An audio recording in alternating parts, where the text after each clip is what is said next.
and I'm rooting for him now, which makes me angry too. At the end of the day, it's laundry. It's laundry. I never wanted CP3 to get a ring, so now I'm like, the fact that I have to hope he gets a ring pisses me off, man. God. But you can always say, well, he couldn't do it without Curry.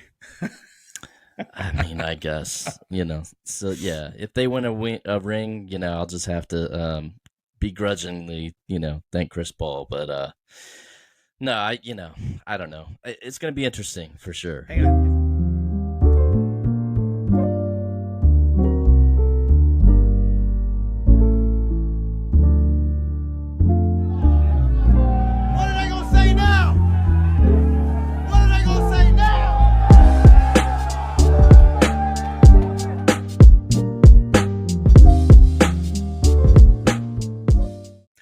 All right, welcome to another episode of What Are They Gonna Say Now? We've had a bit of a hiatus since our last time. I was out with my oldest daughter in Maui for like a week and a half plus, and it's tough, man. Tough life. Well, and I actually brought my recording gear out to Maui to do a podcast, but the finals it was so boring. Yeah, it was just inevitable.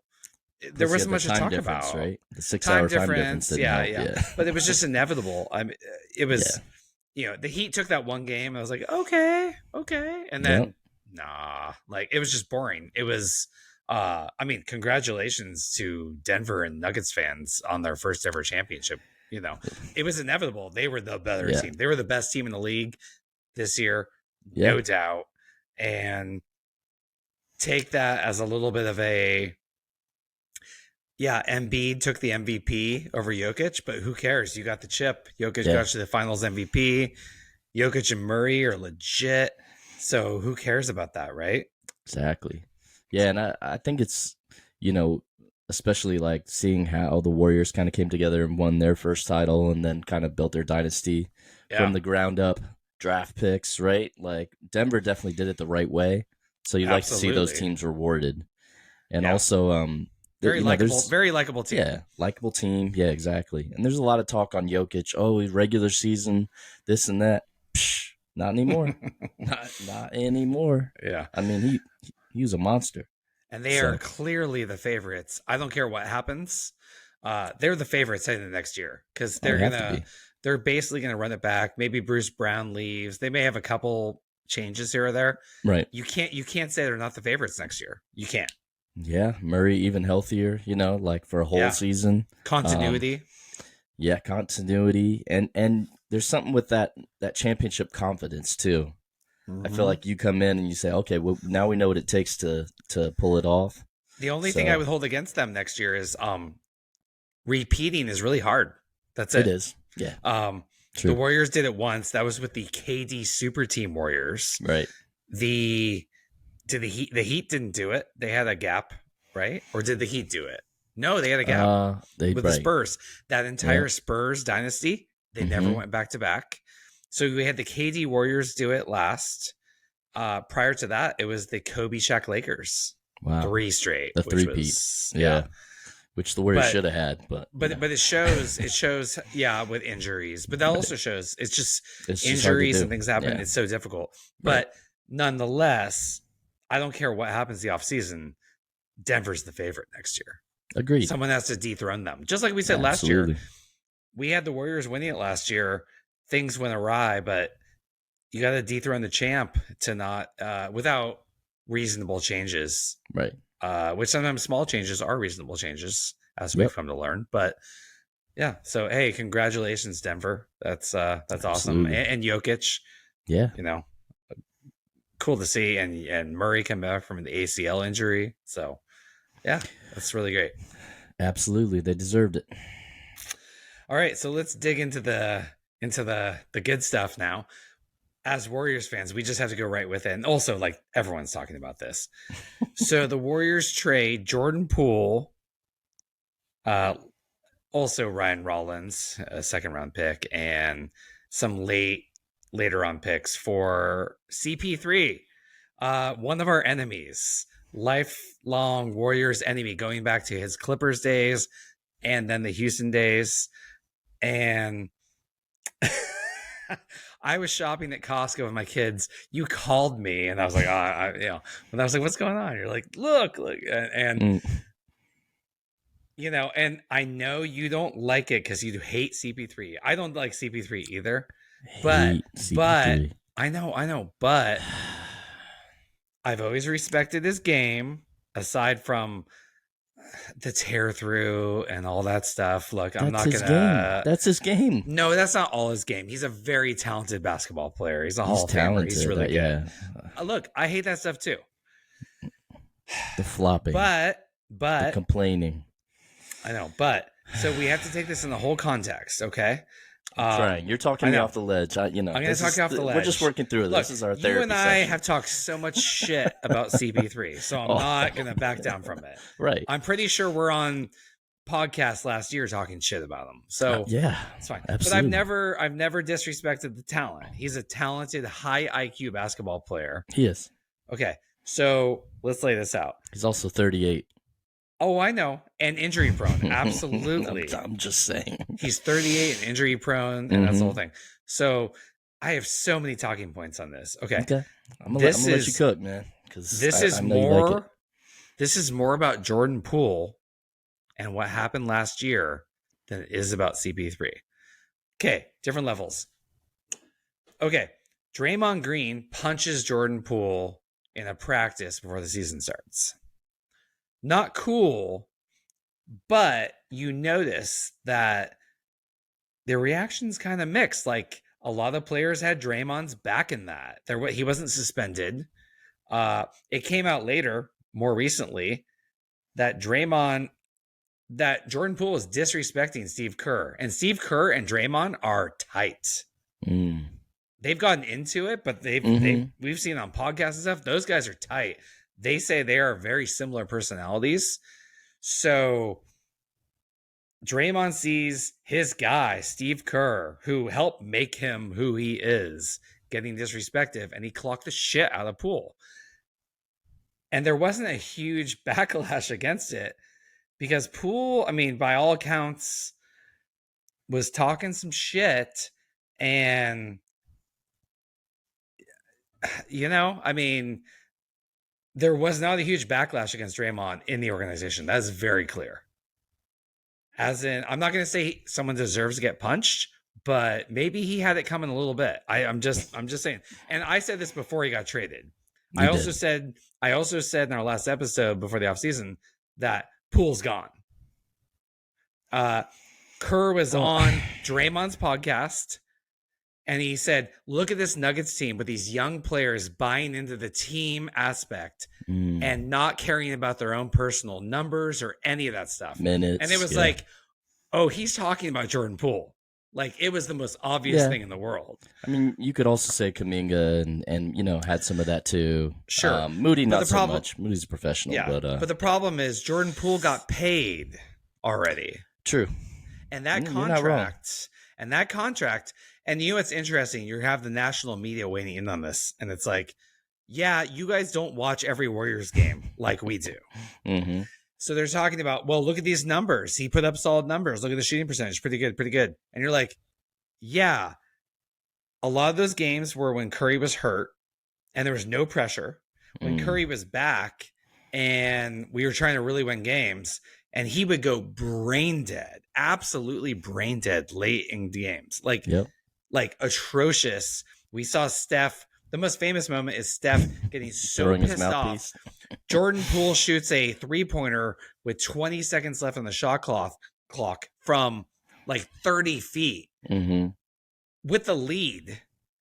And he throws the mouthpiece and gets ejected. But it wasn't just that. There was a whole bunch of times where Poole would take shots and they cut over to Curry, like leaning on his knees, dejected, like, what the fuck are you doing? Just so upset. I mean, we talked about this. We saw Curry was getting pissed. Draymond laid off after everything that happened. Curry was getting pissed at Poole over and over again. There's also times where early in the shot clock, Curry's open out on the wing, and Poole just chucks it up. And it's like, hey, dude, your teammate is the best shooter of all time. He's open over there. What are you doing? And Curry would just be like, dejected, hands on his knees, head down, and it kind of culminated with the chucking of the mouth guard. But we saw it. I was like, Curry's pissed at Poole. And it continued. We saw it in the playoffs. And then Curry was not happy. And by the way, do you think this deal goes down without Curry signing off on it? No. No, absolutely 100%. Not a single major deal goes down this organization without Steph Curry going, yeah, I'm good with this. Right. So, and me, we text all the time during games. I was like, Curry's so pissed at Poole right now. He's so pissed. And he keeps it low key, but he was so pissed. So heading into this offseason, I said, Poole's getting traded. We texted about this. Poole is 100% getting traded. And also I think it was either Poole or Draymond.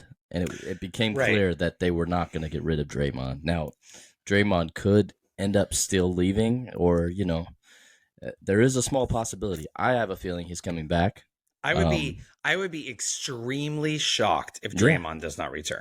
I would be too. But I think... I'm not saying it's not possible. Yeah. Because he's a hothead and who knows. But I mean, if somebody offers him $100 million for 3 years, I don't think we're matching that.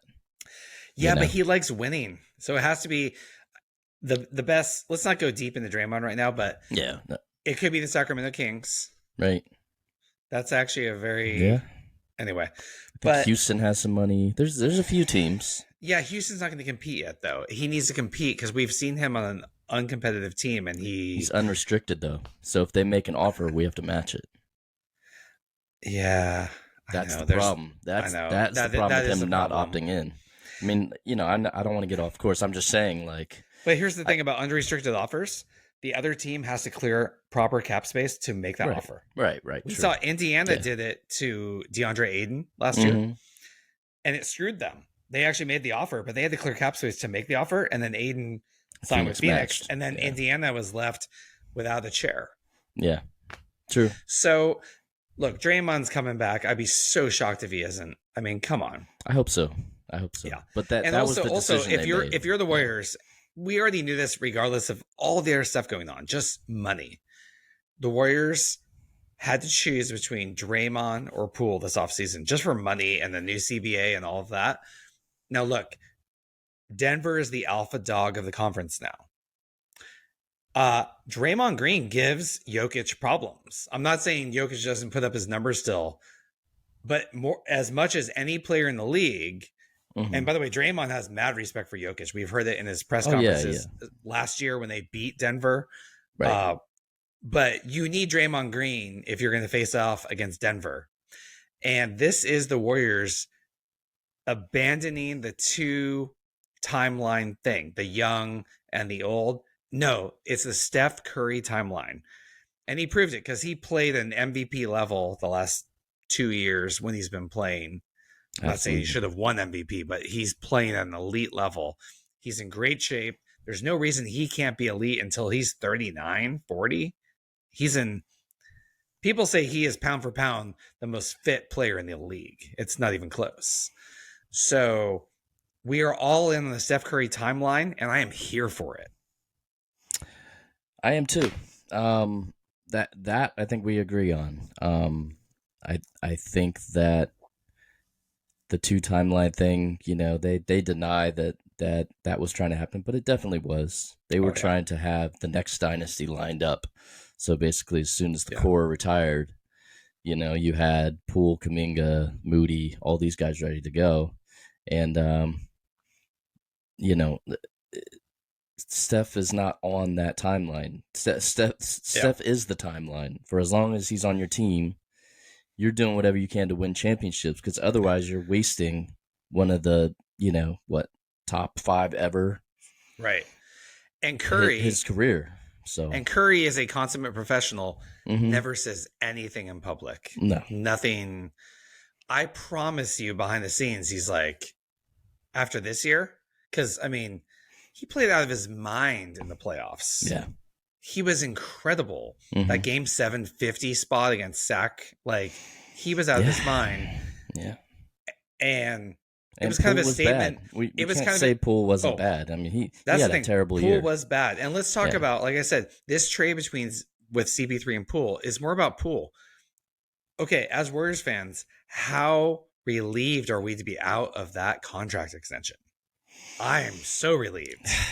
I mean, financially, it does ease a lot, and it With the does give you more CBA, options. Yeah. with the CBA and the second apron penalties, yeah, a lot of people don't realize the second apron doesn't just have the tax hit, like the super expensive tax hit. By year 3, your draft picks go to the back of the line on top of it. right. Which doesn't sound like much, but like we had the 19th pick last night. That would have been pick 31. That's a difference. Yeah. And it goes it backs all the way up. And there's other penalties. People have said this. The new CBA is as close to a hard cap as we've ever seen. So Poole being on the books for that much money. Thanks, CJ McCollum. I know. Joke. What a joke. But Poole being on the books for that much money over the next 4 years is brutal. Handcuffed. It was so bad. The Warriors. It was a bad contract as soon as he signed it. Basically, this isn't as much about acquiring CP3 as it is getting out of the Jordan Poole business. And let's be honest, like the year before, he was one of the worst players in the league. He was. Statistically, analytically, he was. Mm-hmm. We saw some potential with some shooting. Then last year, he's lingering, whatever, and he has some good games, and he gets sent down to the G League. He comes back up and he breaks out. And this ties into this ties into the Draymond thing, by the way. Draymond Green, I don't want to say he made Jordan Poole, but Jordan Poole does not get that money without Draymond Green. Draymond Green was like, Steph's out. This is how we do it. And he showed them the ropes. Mm-hmm. And I think, so imagine if you bring a guy up like that, a rook up like that, and you kind of mold him, and I'm not going to say make him, but help make him. And then he starts getting disrespectful after that. How pissed would you be? Would you clock him in the goddamn face if he's being disrespectful? Maybe. Like, I get it. I mean, there is no doubt. I can pull old footage. There's Draymond and Poole talking about how they did the Steph thing and how Draymond showed them the ropes and everything like that. And it's like, be thankful. So I totally understand Draymond being like, are you kidding me? And just being resentful as hell. And I promise you behind the scenes, like, you don't get rid of a 24-year-old for a 38-year-old without some real shit going on. And everyone thinks like, oh, well, who wouldn't perform well if you got punched in the face? I'll tell you what, if you get punched in the face and then you play like shit several months later, then you're not that guy. Fine. If that's gonna throw you off that much that you play your brain dead decisions late in games, turnover machine. Oh, I feel so bad talking shit about Poole, but it's true. We were so frustrated with him. If that single incident is going to throw you off to that degree, then you're not that guy. Yeah. It's hard to say, man. I mean, I feel bad like talking shit, but we talked shit about him during the season. We were so frustrated. We did a lot. And I would say that he wasn't the only person who really struggled at the end of the year, right? Like Clay really, like Clay had something to do. I think Poole got a lot of the blame though, and I think what the biggest problem is that, like you said, him playing as well as he did last year, earning that contract that maybe we shouldn't have pulled the trigger on so quickly. I thought it was premature, frankly. It was, but also Draymond doing what he did forced them to make that move. Definitely. Because they had to make that right. So here's the point. They made it right. So then get the fuck over it and move on. So they did make it right. Yeah. And so fine, the Warriors made it right after what happened. They never got over the punch. The punch till the end of the playoffs. Draymond admitted as much, to be fair. All right. But I'll tell you what, Draymond took full accountability for his actions. He did. He was like, I messed up the whole season, did this and that. Poole never said a damn word and never took any responsibility. And he got punched in the face. I know, but there's a lot of hang on. There's a lot of murmurs about why he got punched in the face and why a lot of the other Warriors had Draymond's back. I guess it's never. I don't think whatever anything happens in the media versus what actually happens.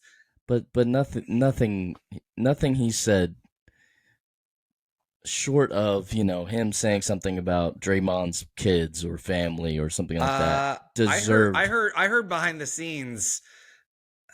Uh, I heard it was someone on the Ringer just this morning on the podcast saying, "I know what was said, and there's a reason that a bunch of the Warriors vets backed Draymond." That's all I know. It was said. It was I don't know. Here, hang on. It's right here on the Ringer by shoot. Austin Reeves. Austin Reeves said this. No, I'm sorry. Austin Rivers. Oh, Austin Rivers. Okay. And wow. NBA circles. Yeah, I mean. And by the way, Austin Rivers, you don't have to connect those dots with. Yeah. Because who's Austin Rivers married to? Right. Who's he married to? He is married to one of the Currys, right? Yeah. Yeah. he's in the Curry orbit. So he said, I know what was said, and there's a reason a lot of the vets had Draymond's back. I'm sure they did. I'm just saying. I'm sure that they probably understood why he did what he did, but still, the fact that he did that.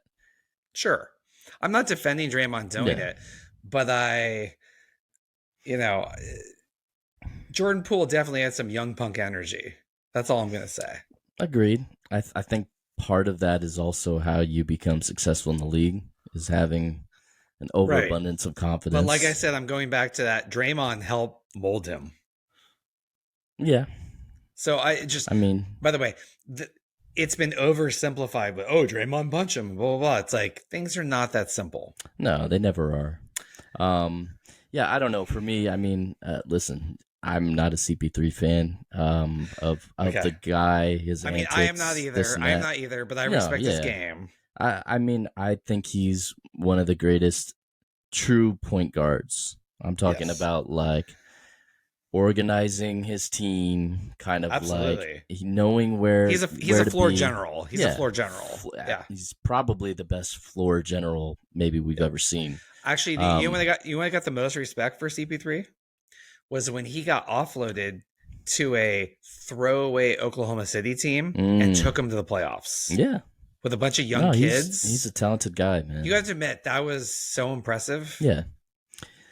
Everyone said they'd be the worst team in the league, and he took them to the playoffs. Yeah. So you go ahead. I'm going to pitch why CP3 on the Warriors could work really, really well. You go ahead with your thoughts. I think there is a possibility that he can work well. But I feel like the CP3 that I've seen over the years that the Warriors have played, that I've seen in the playoffs, it never works deep into playoff runs ever. Mm-hmm. There's gonna be a hamstring. There's gonna be a knee. There's gonna be something like that. So basically, what it is a salary dump. It's a salary dump. It's a good salary dump because you're getting something back that could possibly give you a positive, but it's a salary dump. So fine, I agree. I said it was more about unloading Jordan Poole than anything else. I agree with that. Yep. But do you want to finish or should I go? Well, no, I think I'm saying, so the positives are you're off of Poole's contract, which had to happen. Huge positive. Or else you're not keeping the core together, basically. Yeah. Poole would have had to replace one of the core members. We knew it was Draymond or Poole, and give me Draymond. Right. We haven't talked about how bad Poole was on defense. Oh, terrible. He's maybe the worst defender in the league. Right. Like, literally. Yeah.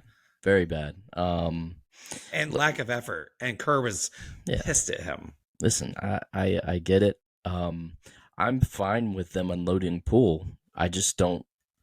The return that they got, and I understand why they did it. I understand the reasons behind it. You're getting a veteran, point guard who knows how to run a second unit, who's going to be great when Steph's on the bench. Like, I understand all of it. A mid-range specialist, all the things that we need. But for me, I would have liked to see them try and get someone that could possibly be part of a future rotation. I'm not even talking about, CP3, I would say, has maybe 2 years left, maybe. Yeah.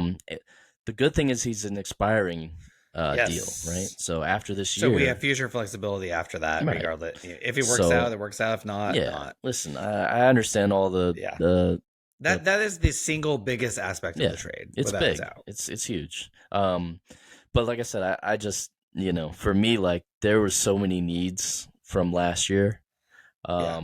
size, Yeah.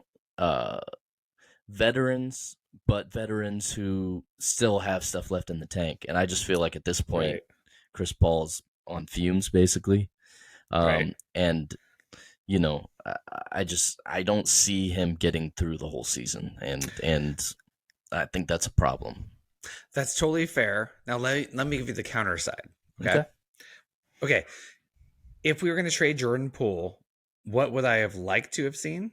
I would have liked to have seen a young, promising 3-and-D guy, and maybe a young big man who could back up like Looney, right? Mm-hmm. Here's the problem. I look through and like it's not available for any team that wants Jordan Poole. So I mean, that's what I would have loved to have seen, but it's just Yeah. I went through every roster and I was like, that trade's not on the table anywhere. Right. So you need to move on from Poole, bring Draymond back. That'll happen. And Chris Paul has, I mean, look, the Warriors, it's pretty stated. The Warriors are the high IQ basketball team. Mm-hmm. More than them and the Spurs with Duncan, whatever, than any team in history. Those are the two highest IQ basketball teams. I think it's fair to say. Certain iterations, right? So look, Washington needs to keep cap space. Not cap space. Cap. You have to hit 90% of the cap floor. People are like, oh, they were just going to cut CP3. No, they weren't. Because like you have to spend 90% of the cap. There's serious penalties if you don't do it. Right. So you have to pay somebody.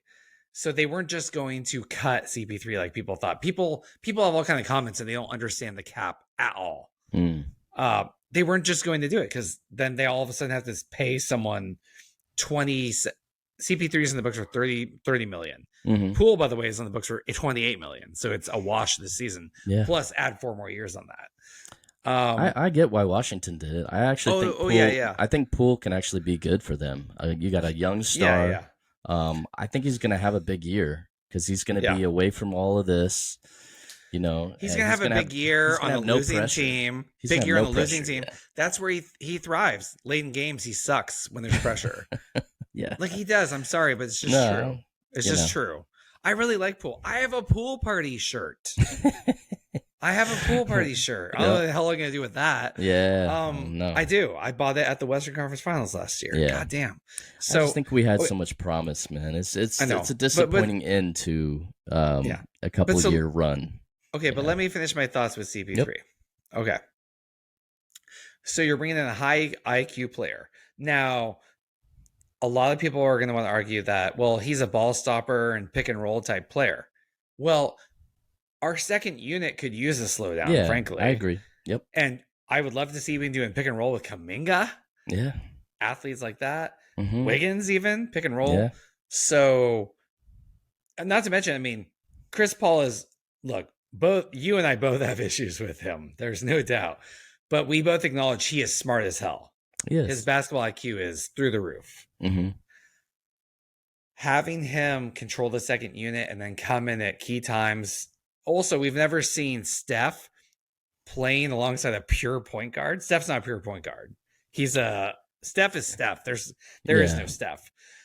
I would say maybe like Jarrett Jack back in the day. You know what I mean? Yes. Where he was like a 2013. Pure, that I think Chris Jarrett Paul's Jack. I think Jarrett Jack won Sixth Player of the Year, or was in the finishing for that. It was a good fit. Yeah.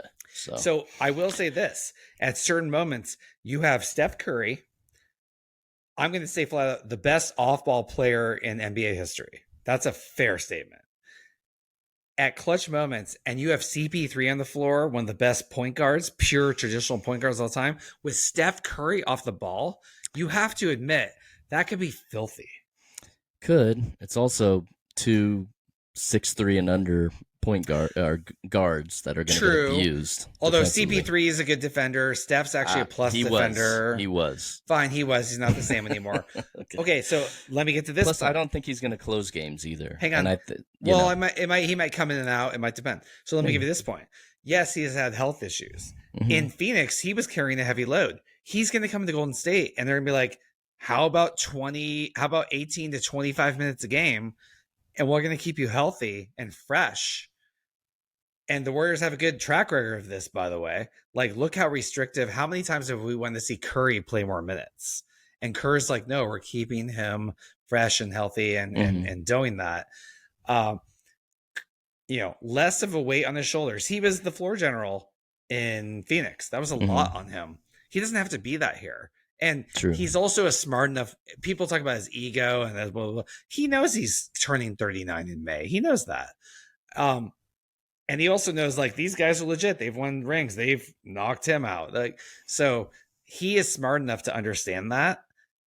And if he can mesh into that system and be like, hey, I'm going to be limited minutes, but I'm going to be a killer when I'm out there, it could be really incredible basketball-wise.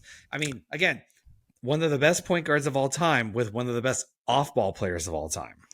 Yeah. Just saying. I hear you. I'm actually very optimistic. I like the trade. I also like there's no long-term commitment with it. It's 1 year. It could be 2 if we want it, but it's 1 year. I like it. That's my favorite part. Yes. To be honest. It's not a big commitment in this new salary cap era. Yeah. We got out of the Jordan Poole business. That contract, I promise you, if Lacob and Myers, if they had known what the CBA was going to end up like, they wouldn't have signed him. There's no way they would have signed that contract. Yeah. So they got out of it.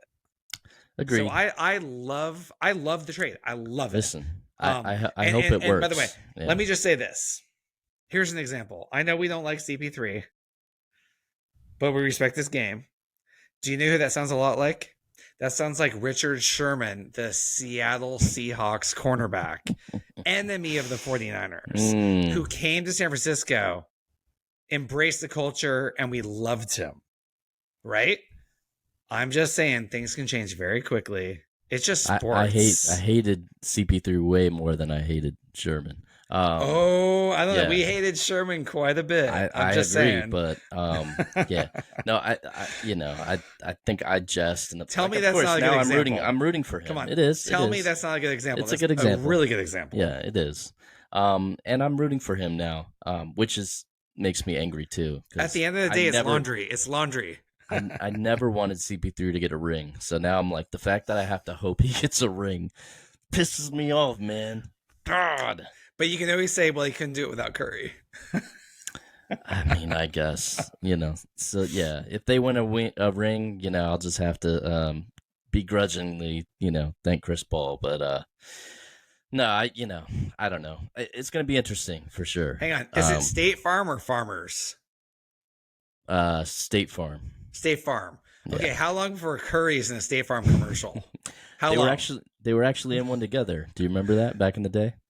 No. It was the Chris Paul twins versus the Curry twins. I don't even remember that one. Maybe we'll put a clip into here. Yeah, but well, it's definitely coming back. There's going to be a Curry CP3. Chris Paul was going down the escalator as Steph Curry was going up, so it was kind of like.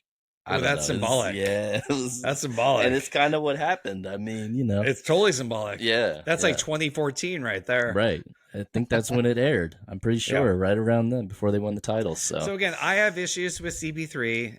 I don't like I have a lot of some of the rip through stuff, some of the flop stuff, some of the nut punch stuff. Mm-hmm. To be fair, we've given Draymond a pass on some of that stuff too. Agreed. Oh my God, Scott Foster is going to hate us so much. He already hated the Warriors and he hates Chris Paul. Oh yeah. If Scott Foster refs a playoff game, it's a loss. It's going to happen, not if. Right. Exactly. So, hey, you know what? I like the change because we had to do something. We couldn't just sit with this. Yeah. We couldn't do Draymond. Draymond's coming back like next week. We'll know after July 1st. I hope so, dude. I don't know if he gets that $100 million contract somewhere. I don't think we're matching it, but we'll see, man. We need him because, especially, against Jokic and Denver. Denver is the target. We need Draymond. Right. We are not beating I want to say not possible, but like we need Draymond to beat Yeah, Jokic and absolutely. Denver, they might lose a player or two, maybe Brown, whatever, but like that team's legit and they're on the course. So like, but I promise you, the Warriors make them the most nervous because we've given them problems. I agree. So, but without Draymond, they're like cool. Like Denver fans do not want Draymond to come back to the Warriors. I promise that. Right. Yep. So agreed. There were some other trades, right?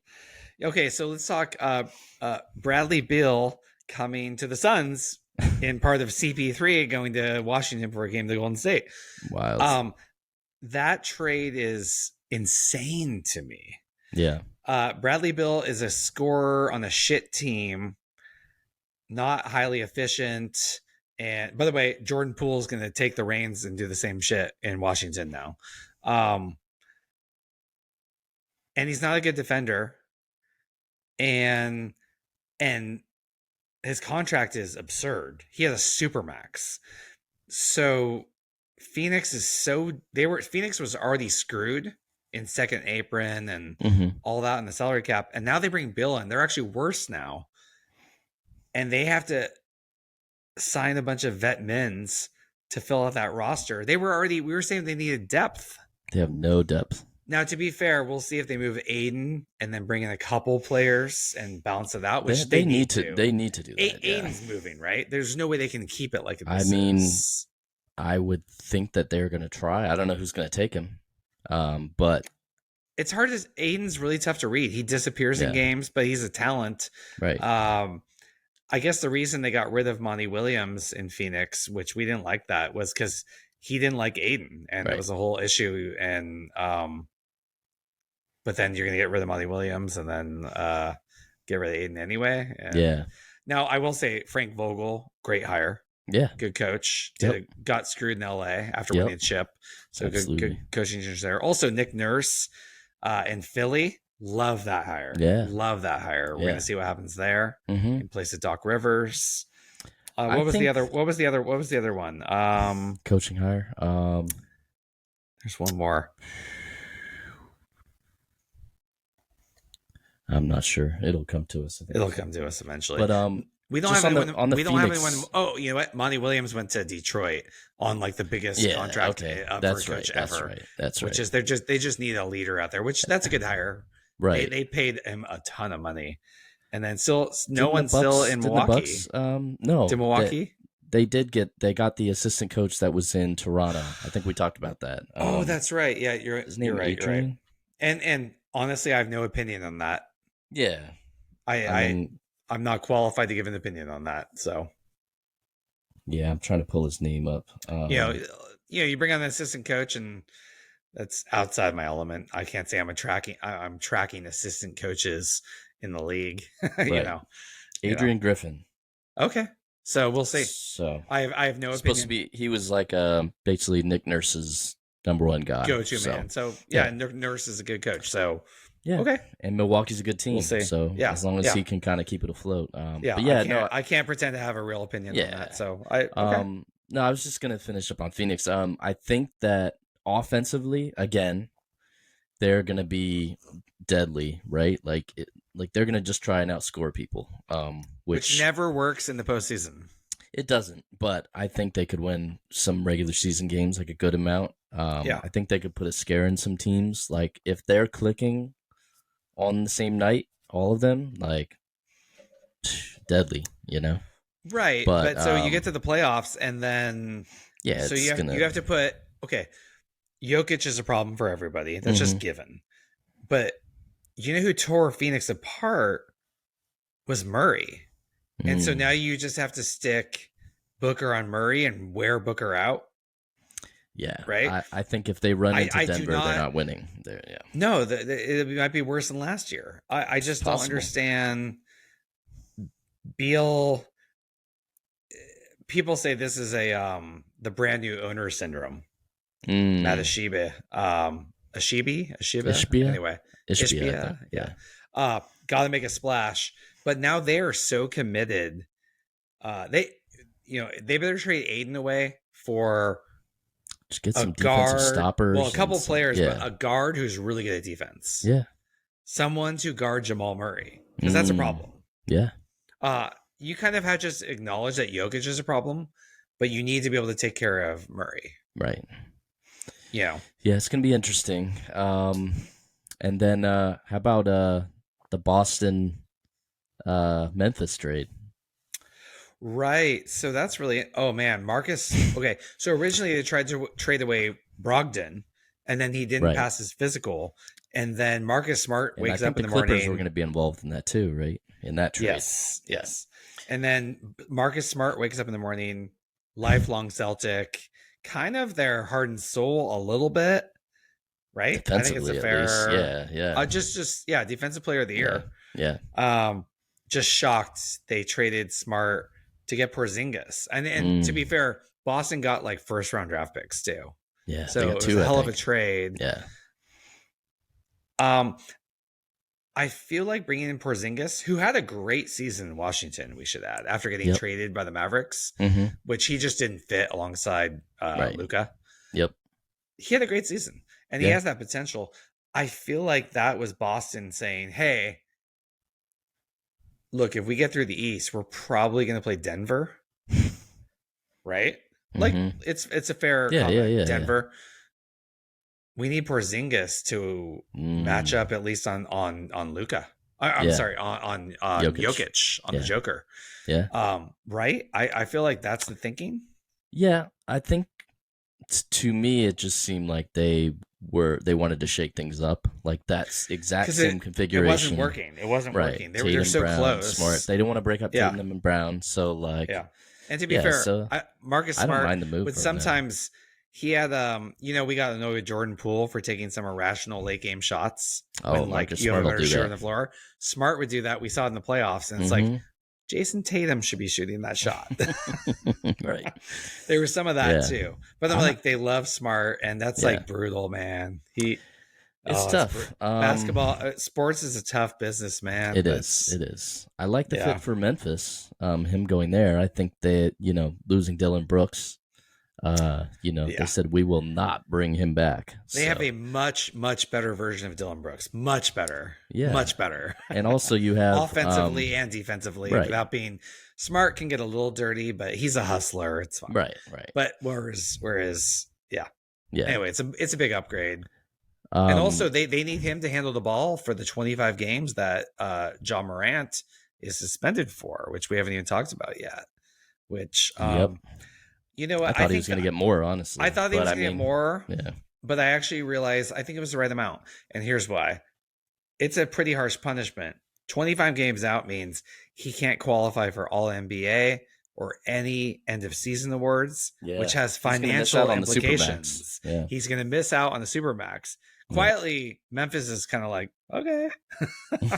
Like, we'll give him a max on this extension instead of a Supermax, right?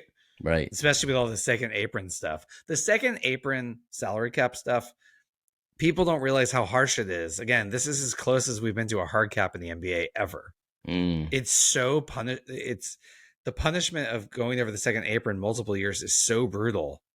So Memphis is going to get Ja on a max, not a super max, which is brutal for him. But also, what a dumbass. I mean, he had repeated incidents, so they gave him a shot. Yeah. I thought it was gonna be more, but 25 does all those things, so it's harsh enough. Yeah, and so Smart will take the reins for those first games, and then Ja comes back, and you have both. And obviously, of them. they're gonna be a nasty defensive team.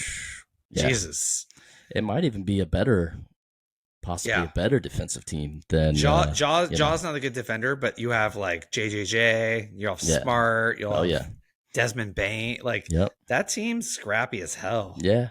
So it'll be interesting for sure. I think that was a good trade for both teams because I understand what Boston's trying to do there, right? Don't you think that's with Jokic in mind?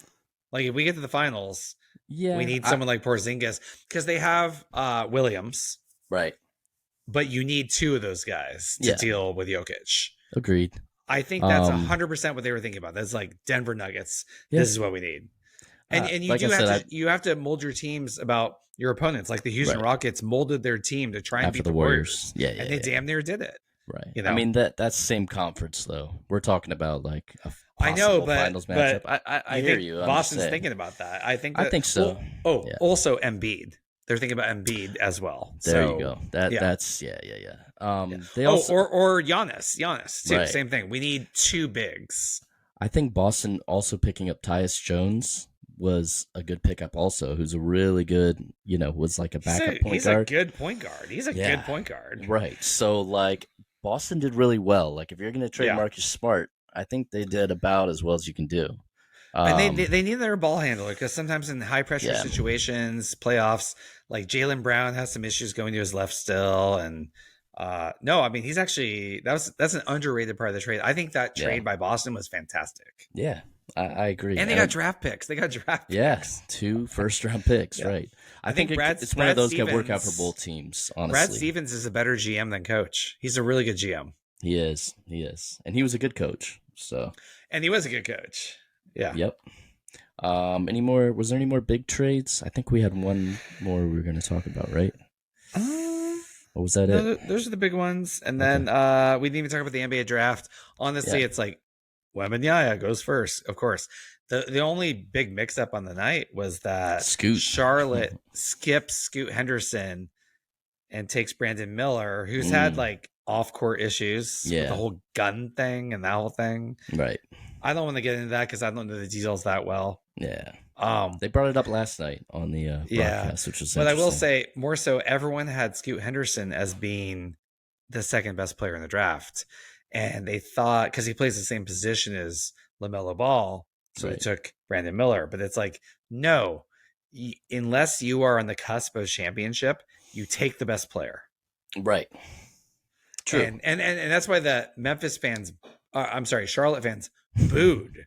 Poor Brandon Miller doesn't deserve that, by the way. No. And he might be really good, But, he'll probably be really good. Yeah. But and then Portland, and here we'll roll into this. Portland stoked to get Scoot Henderson falling to them in the third spot. Oh, yeah. Portland's had some horrible draft history. Mm-hmm. Sam Bowie. But also Greg Oden.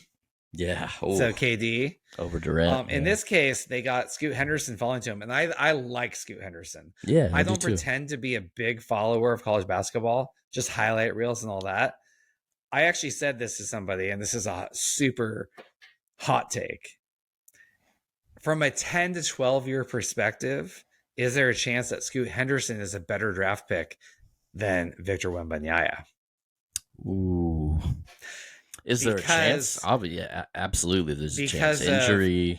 He has just a basketball body. Wembanyama's a stick. He's very tall and skinny, and we've seen that go not so great. I'm not saying, look, if I had the first pick in the draft, I get Wembanyama. I draft him. Yeah, Wembanyama, yeah. So I'm not saying I wouldn't have done that, but does Scoot Henderson end up becoming the best player out of this draft? I think there's a chance. He has that. It's possible. Everyone says he has that, not to get cliche, he has that dog in him. Like, he's kind of a killer. I feel like he's ready too. You know what I mean? Like one of those guys who's just going to come in and like 100% be ready to go. Yeah. I mean, and Wembanyama is going to be great. Don't get me wrong. I worry about guys with that frame and that height and staying healthy. That's not a crazy thing to be worried about. I have a question for you. Do you think that's enough for Dame to stay in Portland? Because they play the same position. That's a problem. Right. So does this make it more or less likely that Dame walks? Because there's been a lot more chatter. Well, I know about he's walks, kind of said, I never want to leave. I never want to leave Portland. Yeah. I'm loyal. This whole thing, which I understand, but I'm also like, you're never going to contend then. Yeah. Here's what I hope what happens. And by the way, this works out best for Dame and for Portland. I like Dame. Oh, we love Dame. Oakland, baby. Oakland guy. You know what I mean? Like, yeah. Oh, yeah. I love Dame. So I hope this happens for both of them. They should trade Dame to a contender-ish or cusp team or something where, trade Dame and bring in and build around Scoot and Anthony Simons and Sharp, right? and they have some young players. Yeah. Get like a good quality younger player, maybe like someone who's like 25, 26, and like a draft pick or two or whatever. And then send Dame off somewhere where he has a chance to compete. So that's what I would like to see happen. I like it. Yeah. Yeah, I think it'd be best for all parties involved. Yeah. And no one's going to be like, Dame, you bailed. Like, everyone knows how loyal Dame was, so it's all good. It's going to be like Kevin Garnett when he left Minnesota. That's a great comparison because no one in Minnesota was upset with him. No. They were actually happy when he went to Boston and won. He got a title, Yeah, and I don't know where Dame would go. I have to think about it before I even talk about real trade. I'm sure we're going to read a lot of articles this week about it. The Lakers, every big star is, he's going to the Lakers. I'm like, how? The Lakers have interesting issues. After that trade they had last year, they were legit one of the best teams in the West. After that trade, they were. Mm-hmm. But like Austin Reeves is going to get a bag. Someone else in the West should throw him like $100 million to make the Lakers match it. Absolutely. You have to. Yeah. And I mean they can't lose him either. They cannot lose him. No, he was good. Like against the Warriors, man. He was, especially after series. Like the whole Alex Caruso debacle when they shouldn't have lost him. They cannot lose him. So there's so many storylines. I feel like, since we've last been on the air, there's just been so much happening. Austin Reeves he's escalated. Yeah. He's got like Taylor Swift dating rumors going now. Did you see that? Really? No. Oh yeah. Wow. My white boy stepped up. He's like, I'm supposedly he's dating Taylor Swift. Wow. Okay. All right, Austin. Good for him. Yeah. Yeah. So well, I don't know. We'll say see a quick word there. on the since we are kind of a Warriors leaning podcast? Should we say anything on the draft picks they got? I mean, do you have any hope? So by the time we got to 19 and Cam Whitmore was sitting there, and by the way, I don't pretend to know anything about college basketball, right. But what I do know is a whole bunch of analysts said Cam Whitmore, like he's got the NBA ready body. Mm-hmm. He's a inside rim killer, like, and I was kind of like, maybe we should just get Cam Whitmore. Like that kind of looks good. And then but on the other hand, we took remind me his name, the guy Brandon from Santa Clara. Podziemski. From Santa Clara locally. Brandon Podziemski. Great shooter, great passer, a guard who got 9 rebounds a game. Yeah, that's also big. I like to see that. Yeah. So I wasn't upset by the pick, and then Cam Whitmore went next right behind us. Also, he fell a lot, so people were wondering what, maybe there was something. Yeah. Well, I guess he had a weird situation in Villanova. I don't know. Oh, okay. So I don't. The truth is, people are so full of crap about. I don't pretend to know college basketball at all. No. I just see a thing. So I was like, oh, Cam Whitmore. But when we got Brandon, I was like, oh, okay. I mean, I saw his shooting splits and his rebounding. I was like, oh, okay. I mean, that makes a ton of sense. Good. Yeah. So I was like, okay, that makes sense too. I get it. Shooter looked like he, and the Warriors need more shooting. Could create his own shot a little bit. Especially with no more Poole. Yeah. So, I mean, I think at 19, you're not expecting a guy to come in and have a huge role. Anyways, it's really just a building block for the future. But if we can post him up in the corner and he knocks down some shots, perfect. Look, Moses Moody, I didn't think he was going to be able to contribute and right away, and I mean, the guy comes in playoff games and is tough, so you never know. So I was fine with it. People are so full of shit when it comes to the draft. I'm like, oh, okay, cool. Like, I don't know. Yeah. I mean, there are people who know what they're talking about, but right. But it's just such a free for all. Yeah. And then especially now because with I think 4 of the top 5 draft picks were not in college. They were in the Euro League or the G League. Yep. Which is good because the college thing was a sham at this point. Yeah. 1 year in Kentucky or Duke. Right. So. Yeah, and then they picked up, I guess, at 57, they picked up the draft rights to Trace Jackson Davis, who's a bigger guy. Looks like a rim runner, kind of a project. Yeah. So who knows? And we got to fill some roster spots. We'll see what kind of vet. I think the Warriors are going to do well with vet minimums because people like their program. People like Steve Kerr. So I think we'll do okay with that. Yeah, outside call. outside call. We're gonna give Boogie Cousins a look to come back. Ooh, You like that? I don't know how healthy he is or how healthy I'm he just can saying. be, I'm just but throwing it I out would there. love it. But I would, yeah. yeah, on the vet Any, minimum. yeah, a big somebody to back up Yeah, Looney. yeah. Just needs some And minutes he's at this been point. here, so we know Yeah, him. So yeah, anyway, absolutely. all right. Well, Cool, man. Anything else? long time coming. Big Yeah. recap. A lot of stuff. We might call this for our first season of the podcast. We might come back if there's some crazy trades. Yeah, I think right. I think we should If there's do like an some emergency pods. Yeah, emergency pod, but yeah. I think we're pretty much going to round up season 1 here, most likely. And Okay. it's been a good first season. It's our Yeah. 32nd episode. We've Wow. thank you for those of you who listened along the way. We've been filling it out, and I feel like we've been getting better with this, interrupting each other way less along the way. Absolutely. And yeah, but I'm sure we'll probably come back like midsummer. There might be some like live PGA details that come out, whatever. But at the very least, we're going to come back mid-August. You're going to be out in California again. Yeah, we might have some in-person pods. That might be fun, man. We might kick off season 2 in person. So I'm not going to call this the end of season 1, but it might be. So yeah, got you.